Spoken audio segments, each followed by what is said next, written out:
রহস্যে মোড়া ইসরায়েল। দেশটির টেকনোলজিতে মত্ত গোটা বিশ্ব। ইসরায়েলের নারী সেনারা যুদ্ধ করতে পারেন না, কিন্তু কেন?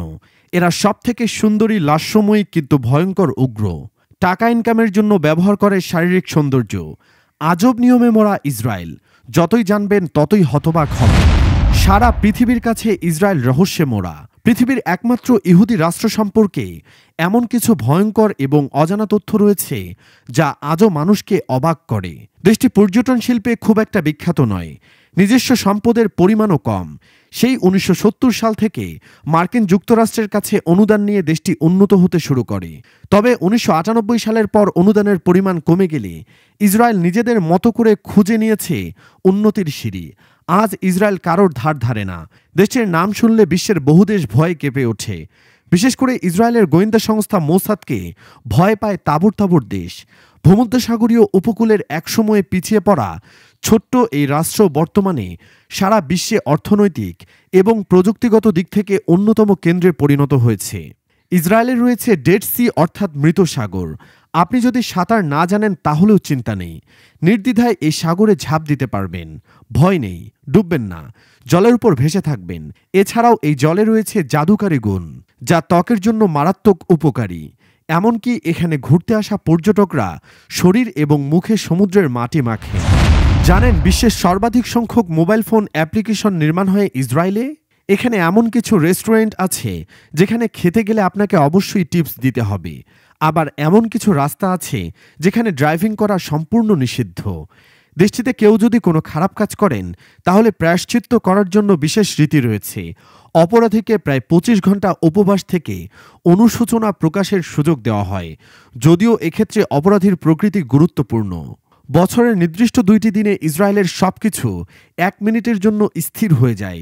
তখন সবাই দাঁড়িয়ে একত্রে নীরবতা পালন করেন।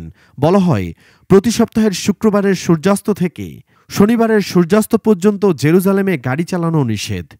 যদি এর ব্যতিক্রম হয় তাহলে স্থানীয়রাই সে গাড়িকে লক্ষ্য করে পাথর ছুড়বে, কিন্তু সে ঘটনার জন্য তারা শাস্তি পাবে না। ঝুড়ি ঝুড়ি ভালো গুণের পাশাপাশি ইসরায়েল সম্পর্কে কিছু খারাপ কথাও শোনা যায়। দেশটিতে মাসে প্রায় 1 মিলিয়ন পুরুষ পতিতালয়ে গমন করে। দেশটির বহু জায়গায় সমকামিতা বৈধ।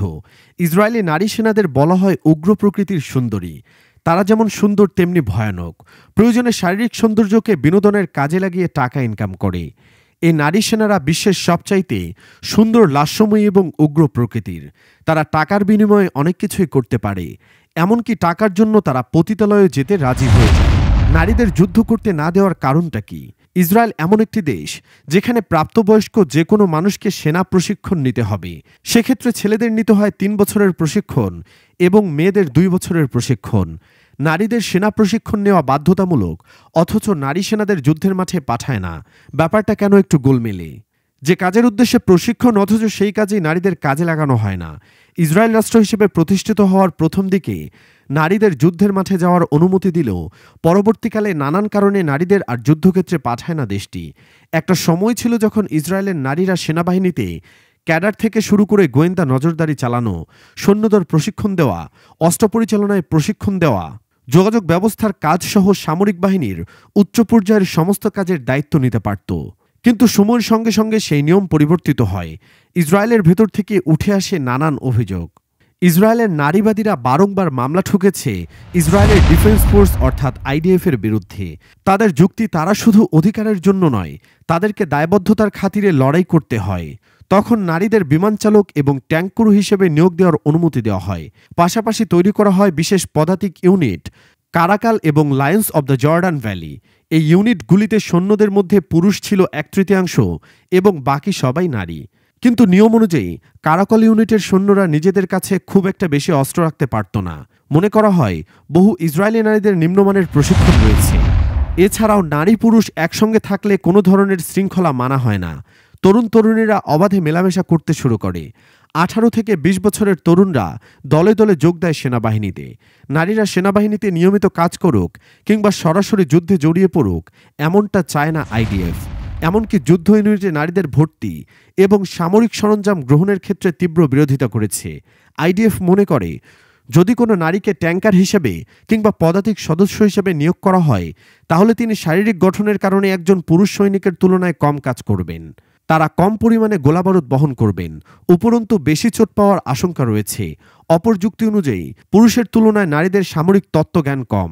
নারীরা প্রশিক্ষণের মাধ্যমে জানতে পারে ট্যাঙ্ক থেকে কিভাবে গুলি করা হয়, কিন্তু যুদ্ধের ময়দানে ইউনিটগুলোর মিথস্ক্রিয়া সম্পর্কে ধারণা নাও থাকতে পারে। তখন সব শুদ্ধ বিপদে পড়বে গোটা দেশ।